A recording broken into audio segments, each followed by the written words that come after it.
ಇವತ್ತು ನಮ್ಮ M L ಸಿಗಳು ಎಲ್ಲರೂ ಕೂಡ ಪ್ರತಿಭಟನೆಯನ್ನು ಮಾಡ್ತಾ ಇದ್ದೀವಿ. ಉದ್ದೇಶ ಬಿಜೆಪಿಯವರ ದ್ವೇಷದ ರಾಜಕಾರಣ. ಅವರು ಬಿಜೆಪಿ ಎಲ್ಲೆಲ್ಲಿ ಅಧಿಕಾರ ಇದೆ ಎಲ್ಲ ಕಡೆ ಕಾಂಗ್ರೆಸ್ನವರನ್ನ ಟಾರ್ಗೆಟ್ ಮಾಡಿ ಅವರನ್ನು ಕೋರ್ಟ್ನಲ್ಲಿ ಅಲಿತಕ್ಕಂಥ ಕೆಲಸವನ್ನು ಮಾಡ್ತಕ್ಕಂಥದ್ದು, ಅವರನ್ನ ಅಪರಾಧಿಗಳನ್ನಾಗಿ ಮಾಡ್ತಕ್ಕಂಥ ಪ್ರಯತ್ನವನ್ನು ಮಾಡ್ತಕ್ಕಂಥದ್ದು. ಇದು ಅಸತ್ಯವಾದಂಥ ವಿಚಾರವನ್ನು ಎತ್ಕೊಂಡು ಇವರು ಈ ರೀತಿಯಾಗಿ ಬಿಜೆಪಿಯವರು ಮಾಡ್ತಾ ಇದ್ದಾರೆ. ತಮ್ಮ ತಪ್ಪುಗಳನ್ನು ಮುಚ್ಚಿಕೊಳ್ಳಲಿಕ್ಕೋಸ್ಕರ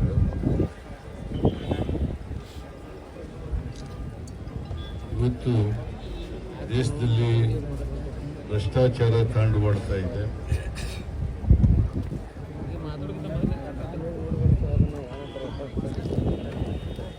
ಆಮೇಲೆ ಹಣದುಬ್ಬರ ತಾಂಡಾಡ್ತಾ ಇದೆ, ನಿರುದ್ಯೋಗ ತಾಂಡಾಡ್ತಾ ಇದೆ, ತೆರಿಗೆ ತದ್ವ ಹಾಕಿ ಅದರಿಂದ ರಾಷ್ಟ್ರವನ್ನ ಇವತ್ತು ಬಹಳ ಸಾಲಗಾರ ರಾಷ್ಟ್ರವನ್ನಾಗಿ ಮಾಡ್ತಕ್ಕಂಥ ಪ್ರಯತ್ನವನ್ನು ಮನಮೋಹನ್ ಸಿಂಗ್ರವರು ಪ್ರಧಾನಮಂತ್ರಿ ಆಗಿರುವಾಗ ದೇಶದ ಸಾಲ 53,11,000 ಕೋಟಿ 53,11,000 ಕೋಟಿ.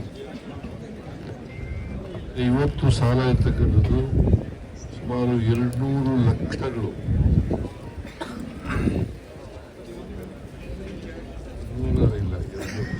200 ಲಕ್ಷ ಕೋಟಿಗಳು. 200 ಲಕ್ಷ ಕೋಟಿಗಳು ಅಂದರೆ ಇವ್ರು ಬಂದ ಮೇಲೆ ಸುಮಾರು 1,48,000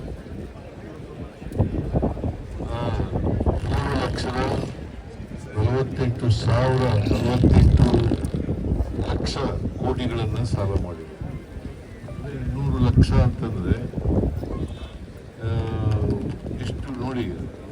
ಸ್ವಾತಂತ್ರ್ಯ ಬಂತರಿಂದ 53,11,000 ಸಾಲ ಇದೆ ದೇಶದ ಮೇಲೆ. ನರೇಂದ್ರ ಮೋದಿಯವರು ಬಂದು ಎಷ್ಟು ವರ್ಷ ಆಯ್ತು ಈಗ? 11 ವರ್ಷಗಳಾಗಿದೆ. 11 ವರ್ಷ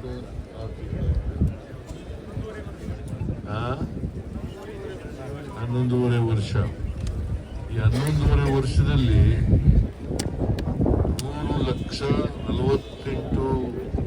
148 ಲಕ್ಷ ಕೋಟಿಗಳನ್ನು ಸಾಲ ಮಾಡಿದ್ದಾರೆ. ಈ ಪ್ರತಿಭಟನೆಯಿಂದ ಮುಂದುವರಿಸ್ತೇವೆ. ರಾಜ್ಯದ ಉದ್ದಕ್ಕೂ ದೇಶದ ಉದ್ದಕ್ಕೂ ಈ ಪ್ರತಿಭಟನೆಯನ್ನು ಮಾಡ್ತೀವಿ. ಸೊ ಅದರಿಂದ ಕಾಂಗ್ರೆಸ್ನವರು ಕೈಕಟ್ಟಿ ಕೂತ್ಗಳವರಲ್ಲ, ಹೋರಾಟ ಮಾಡ್ತಕ್ಕಂಥವ್ರು. ಈ ದೇಶಕ್ಕೆ ಸ್ವಾತಂತ್ರ್ಯ ತಂದುಕೊಟ್ಟಿರ್ತಕ್ಕಂಥವ್ರು ಯಾರು? ಕಾಂಗ್ರೆಸ್ನವರು.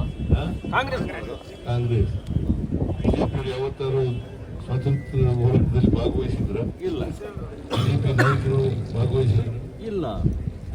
ಯಾರು ಭಾಗವಹಿಸಿಲ್ಲ. ಸ್ವಾತಂತ್ರ್ಯ ಬಂದ ಮೇಲೆ ಅನುಭವಿಸಿ ದೇಶದ ರಾಜಕಾರಣ ಮೇಲೆ ಮಾಡಿಬಿಟ್ಟಿದ್ದಾರೆ. ಸೊ ಇದರಿಂದ ನಾವು ತೀವ್ರವಾಗಿ ಪ್ರತಿಭಟನೆಯನ್ನು ಮಾಡಲೇಬೇಕಾಗ್ತದೆ.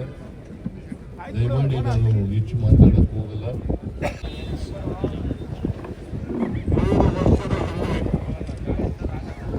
ಮಹಾತ್ಮ ಗಾಂಧೀಜಿ ಈ ಭೂಮಿಗೆ ಬಂದು ಈ ದೇಶದ ಸ್ವಾತಂತ್ರ್ಯಕ್ಕೋಸ್ಕರ ಕಾಂಗ್ರೆಸ್ ನಾಯಕತ್ವವನ್ನು ವಹಿಸಿ ಈ ಬೆಳಗಾವಿಯಿಂದ ಅಧ್ಯಕ್ಷ ಸ್ಥಾನವನ್ನು ವಹಿಸಿ ಇವತ್ತು ನಮಗೆಲ್ಲ ಸ್ವಾತಂತ್ರ್ಯವನ್ನು ತಂದುಕೊಟ್ಟು, ಸ್ವಾತಂತ್ರ್ಯ ಬಂದು ಮತ್ತು ಸಂವಿಧಾನ ಇವೆಲ್ಲ ಕೂಡ ಅವರ ಮಾರ್ಗದರ್ಶನದಲ್ಲಿ ಇವತ್ತು ನಡೀತು. ಇವತ್ತು ನಾವೆಲ್ಲ ಅದು ನೆನಪಿನಲ್ಲಿ ಕಟ್ಟಂತ ಗಾಂಧೀಜಿಯವರ ಪ್ರತಿಮೆ ಮುಂದೆ ನಾವೆಲ್ಲ ಕೂತಿದ್ದೆವು. ಇದನ್ನ ನಮ್ಮ ಮಲ್ಲಿಕಾರ್ಜುನ್ ಖರ್ಗೆ ಸಾಹೇಬರು,